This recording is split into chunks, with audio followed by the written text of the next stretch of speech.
Une méthode favorite de l'ennemi consiste à essayer de nous faire expliquer ce qui nous arrive selon un point de vue qui est en deçà de l'explication réelle, en vue d'introduire d'autres choses qu'il aimerait que nous croyions et qui puissent justifier ce qui nous arrive.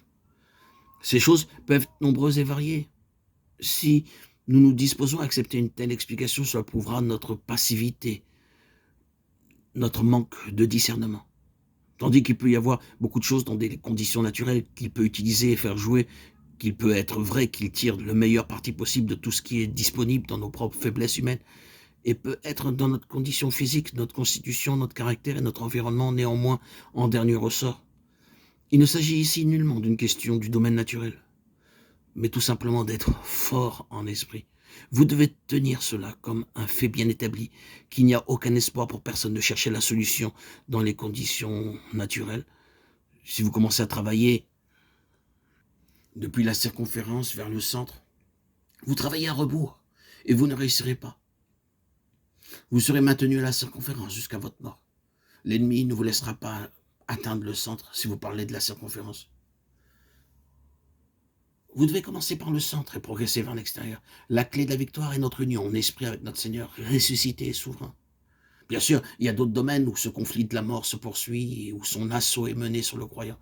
Parfois, c'est sur l'intelligence. Il y a un assombrissement, un engourdissement ou quelque chose comme une paralysie de l'intelligence. Lorsque vous vous apprêtez à considérer les choses du Seigneur.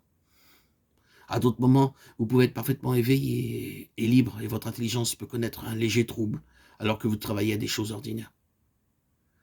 Mais dès que vous venez à des choses spirituelles, aux choses de Dieu, vous découvrez que votre intelligence devient en ténèbres et vous trouvez qu'elle ne fonctionne pas, qu'elle est paralysée, qu'elle est gagnée par une obscurité, une emprise de mort. L'ennemi fait des assauts sur notre intelligence, il n'y a aucun doute à ce sujet. Il attaque notre âme, pas seulement le côté intellectuel, mais de tous côtés. L'ennemi fait une attaque sur le côté émotionnel pour la sécher et figer nos sentiments, de sorte que nous sommes totalement incapables de donner une réponse et d'exercer quelques espèces de fonctions du cœur en relation avec le Seigneur. La même chose est vraie dans le domaine de la volonté. Il y a des moments où il semble que nous ne pouvons prendre aucune décision, que nous ne pouvons vouloir dans le sens du Seigneur. La volonté est l'objet d'un assaut de cette nature. La mort fond sur nous en chacune de ces sphères. Et l'expérience dans ce domaine est plus ou moins commune à nous tous.